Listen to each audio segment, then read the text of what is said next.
Sastra channel நேயர்களுக்கு நமஸ்காரம். அனுதினம் ஆனந்தம் நிகழ்ச்சியில் உங்கள் அனைவரையும் சந்திப்பதில் மிக்க மகிழ்ச்சி.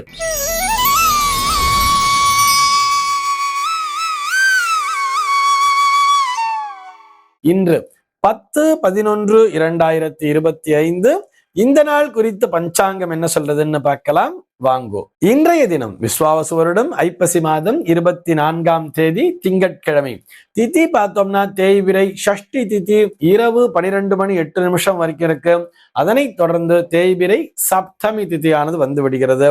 நட்சத்திரம் பார்த்தோம்னா இன்றைக்கு புனர்பூசம் நட்சத்திரம் மாலை 6:46 வரைக்கும் இருக்கு. அதனைத் தொடர்ந்து பூசம் நட்சத்திரம் என்பதும் வந்து விடுகிறது. மாலை 6:46 வரை, அதாவது புனர்பூசம் நட்சத்திரம் இருக்கின்ற வரை இந்த நாளானது ஒரு அமிர்த யோகம் கூடிய நாளாக இருக்கிறது. அதனைத் தொடர்ந்து சித்த யோகம் என்பதும் வந்து விடுகிறது. இது போக பஞ்சாங்கத்திலே வரக்கூடிய யோகம் அப்படின்னு சொல்லி பார்த்தோம்னா இன்னைக்கு சாத்தியம் அப்படிங்கிற ஒரு நாம யோகத்தை கொடுத்திருக்கா. கரணம் பார்த்தோம்னா கரஜை அப்படிங்கிற ஒரு கரணத்தை கொடுத்திருக்கா. இந்த நாளானது ஒரு சமநோக்கு நாளாக அமைந்திருக்கிறது. இன்னைக்கு என்ன ஸ்பெஷல் அப்படின்னு சொல்லி பார்த்தோம்னா ஸ்ரீங்காலிபுரம் ஸ்ரீ அனந்தராம தீட்சிதரனுடைய ஆராதனை நாளாக அமைந்திருக்கிறது. இது போக இந்த நாளானது ஒரு தேய்பிறை சுபமுகூர்த்த நாளாக அமைந்திருக்கிறது. ஆக இந்த நாளிலும் எல்லா விதமான சுப நிகழ்ச்சிகளையும் செய்யலாம் என்பதற்காக நினைவூட்டுகிறோம்.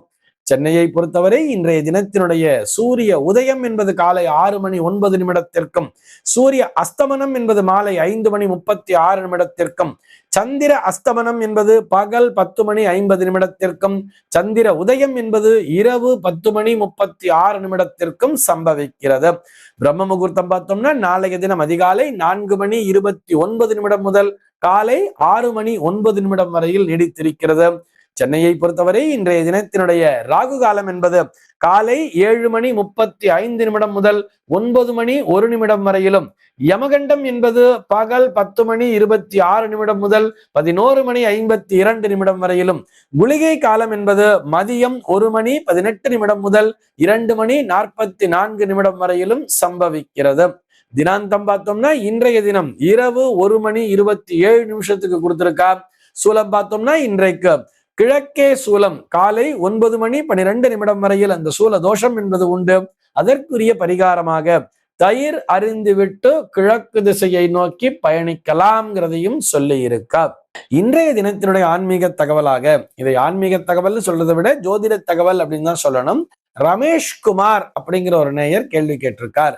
அவருடைய கேள்வி என்னன்னு சொல்லி பார்த்தோம்னா, அதிர்ஷ்டம் கிடைக்க எந்த கிரகத்தின் அருள் தேவை என்பதுதான் அவருடைய கேள்வியாக அமைந்திருக்கிறது.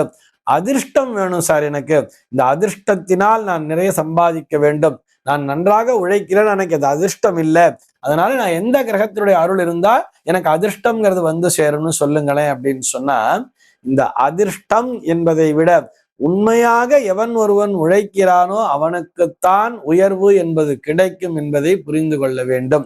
நிறைய பேர் அதிர்ஷ்டம் சார், அவனுக்கு திடீர்னு கேரளா லாட்டரியில் இவ்வளவு காசு அடிச்சதுன்னா பேப்பர்ல படிக்கிறோம், லாட்டரி சீட்ல அடிச்சதுங்கிறா. திடீர்னு பார்த்தா அவனுக்கு ஏதோ ஒரு பரிசுங்கிறது, பம்பர் பரிசுங்கிறது ஏதோ ஒரு நகை சீட்ல கிடைச்சிருக்குது, அல்ல ஏதோ ஒரு துணி கடையில போய் சீட்டு போட்டா அவனுக்கு கிடைச்சிருச்சு. இதுக்கெல்லாம் ஏதோ ஒரு கிரகத்தினுடைய அருள் தானே இருக்கும் அப்படின்னு சொன்னா, இதுக்கெல்லாம் மேலோட்டமாக நாம் விடையளிக்க வேண்டும் என்று சொன்னால் சுக்கிரன் என்கின்ற கிரகத்தினுடைய அருள் தான் இந்த அதிர்ஷ்டத்திற்கு துணை புரியும்னு சொல்லுவா. அதே மாதிரி இந்த சுக்கிரனை விட இன்னும் பல மடங்கு அதிர்ஷ்டத்தை தரக்கூடிய எதுன்னு சொல்லி பார்த்தோம்னா ராகு என்கின்ற கிரகம் குருட்டு அதிர்ஷ்டம்னு சொல்லுவா. தெரியுமா? அதிர்ஷ்டத்துக்கும் குருட்டுக்கும் என்ன சார் சம்பந்தம்? குருட்டு அதிர்ஷ்டம்னு சொல்றாளே அப்படின்னு சொன்னா, உழைக்காமலேயே, அதாவது அவனுக்கு அதை பத்தி சுத்தமா எதுவுமே தெரிஞ்சிருக்காது, அந்த விஷயமே தெரியாம அவனுக்கு திடீர்னு ஒரு பொருள்ங்கிறது வந்திருக்குன்னு சொன்னா அதைத்தான் குருட்டு அதிர்ஷ்டம் சொல்லுவா. இந்த குருட்டு அப்படிங்கிற அந்த வார்த்தையை வைத்துக்கொண்டே நமக்கு சுக்கிரன் என்பவர் தான் இதற்கு துணை புரிகிறார்ங்கிறத புரிஞ்சுக்கணும். ஏன்னா சுக்கராச்சாரியாருக்கு பார்த்தோம்னா ஒரு கண்ணுங்கிறது குருடு, அதாவது ஒரு கண்ணு பழுது. நம்ம அந்த வாமன அவதார கதையில பார்த்திருப்போம் இல்லையா? இந்த சுக்கிரனானவர் வண்டாக மாறி இந்த மகாபலி சக்கரவர்த்தி தானம் செய்வதற்கு முன்னதாக அவருடைய தானம் இடுவதை தடை செய்கின்ற விதமாக அவருடைய கிண்டியில போய் வண்டாக மாறி பூந்துக்குவார். நம்ம பார்த்திருக்கோம் ஏற்கனவே. அது சுக்கிரன், இந்த வாமனர் என்ன பண்ணுவார்னு பார்த்தா சுக்கிரனுடைய கண்ணுல குத்திடுவாரு, அவருடைய கண்ணுல இருந்து ரத்தம் வர, ஒரு கண்ணு பழுது அப்படிங்கிறதெல்லாம் பார்த்திருக்கோம் இல்லையா? ஆக சுக்கிரனுக்கு ஒரு கண்ணு பழுது, ஆனால் அதே சுக்கிரன் தான் அதிர்ஷ்டத்தையும் தருவார் என்பதால் தான் அதுக்கு குருட்டு அதிர்ஷ்டம் என்ற பெயரையும் வைத்திருப்பார்கள். ஆக சுக்கிரன் என்கின்ற கிரகம் அதிர்ஷ்டத்தை தரும் என்றாலும் அதற்காக சுக்கிரனை நான் தனியாக வழிபட வேண்டுமா அப்படின்னு சொன்னா இதெல்லாம் இல்லை. சுக்கிரன் ஒரு 9ஆம் பாவகத்திலே உச்சபலத்தோடு சஞ்சரிக்கிறார் என்று சொன்னால் அந்த சுக்கிரனுக்குரிய காலத்திலே அவர்களுக்கு தானாகவே அந்த செல்வ செழிப்பு என்பது வந்து சேர்ந்து கொண்டிருக்கும். 9ஆம் இடம்ங்கிறது பாக்யஸ்தானம் தானே, அதைத்தான் பூர்வ புண்ணியஸ்தானம் என்ற பெயரிலும் அழைப்பார்கள். பூர்வ புண்ணியஸ்தானம் சொன்னா போன ஜென்மத்திலே செஞ்ச புண்ணியத்தினுடைய அதன் பலனாக இந்த ஜென்மத்திலே அது நமக்கு வருகிறது என்றுதான் பொருள். இதனை அதிர்ஷ்டம் திடீர்னு திடீர்னு அவனுக்கு வந்து அடிச்சிருச்சு அப்படிங்கிற மாதிரி நம்ம நினைக்க முடியாது. இதுல ராகுவையும் சேர்த்துட்டோம் தெரியுமா? ராகு சுக்கிரன் சேர்க்கை இருந்தால் இந்த அதிர்ஷ்டம் என்பது பன்மடங்கு உயரும் அப்படின்னு சொல்றார். அதாவது இப்ப இந்த ஷேர் மார்க்கெட்ஸ்லாம் சொல்றா இல்லையா, ட்ரேடிங்னு சொல்றா, ஷேர்ல இறங்கினாப்பா திடீர்னு அப்படியே கொடி கட்டி பறக்கிறான்னு சொல்லுவா. இன்னும் ஒரு சிலர் பார்த்தா ரேஸுக்கெல்லாம் போவா தெரியுமா, அந்த குதிரை ரேஸ்ல போய் பணம் கட்டி அதன் மூலமாக கோடீஸ்வரர் ஆகக்கூடிய யோகம் எல்லாம் இருந்திருக்கும். அதுக்கெல்லாம் காரணம் அந்த ராகு சுக்கிரனுடைய இணைவுதான். ஆனால் இந்த ராகு சுக்கிரனுடைய இணைவு கடுமையான பின்விளைவுகளையும் தோற்றுவிக்கும். திடீர்னு திடுதிப்புன்னு ஒருத்தனுக்கு அதிர்ஷ்டம் வர்றதுன்னு சொன்னா அந்த அதிர்ஷ்டத்தை தக்க வைத்துக் கொள்ளவும் அவனுடைய ஜாதகத்திலே பலம் என்பது இருக்க வேண்டும். அதற்கு லக்னாதிபதி என்பது ஸ்ட்ராங்காக இருக்க வேண்டும். ஜென்ம லக்னம்ங்கிறதும் ஸ்ட்ராங்கா இருக்கணும். அதுபோக ஜாதகத்திலே விபரீத ராஜயோகம் என்று சொல்லுவார்கள். 6ஆம் பாவகம், 8ஆம் பாவகம், 12ஆம் பாவகம் என்று சொல்லுவார்கள். இந்த 6, 8, 12 அதிபதிகள் ஒன்றாக இணைந்தோ அல்லது 6, 8, 12லேயே இவர்கள் ஆட்சி பலம் பெற்றோம் அல்லது 6, 8, 12லேயே இவர்கள் இந்த கிரகங்கள் ஏதோ ஒன்று அமைந்து அந்த கிரகங்கள் தங்களுக்குள்ளாக பரஸ்பரம் ஏதோ ஒரு வகையிலே ஒரு இணைவினை பெற்றிருந்தாலோ இந்த விபரீத ராஜயோகம் என்பதும் செயல்படும். அந்த விபரீத ராஜயோகத்தினை பெற்றவர்கள் திடீர்னு பார்த்தோம்னா ஒரு நாள் மிகப்பெரிய ஸ்டாராக மிகப்பெரிய அந்தஸ்தினை பெற்றவர்களாக உயர்ந்து விடுவார்கள். ஆனால் அதனை தக்க வைத்துக் கொள்ள அவர்களுடைய ஜாதகத்திலே வலிமை என்பது இருக்க வேண்டும். அப்படி இல்லைன்னு சொன்னா எந்த வேகத்திலே வளர்ந்தார்களோ அதே வேகத்திலேயே அவர்கள் வீழ்ந்தும் போவார்கள். இதனையும் நம்ம கண்கூடா நிறைய பேரை பிராக்டிக்கலா பார்த்திருக்கோம். நிறைய சினிமா நடிகர்களை கூட இதற்கு உதாரணமாக சொல்லலாம். அவருடைய பெயர்லாம் நம்ம வந்து பிரைவசி காரணமா சொல்ல முடியாது. ஆனால் நீங்க பார்த்துக்கலாம், தாராளமா நம்ம நிறைய பேரை பார்த்திருப்போம்.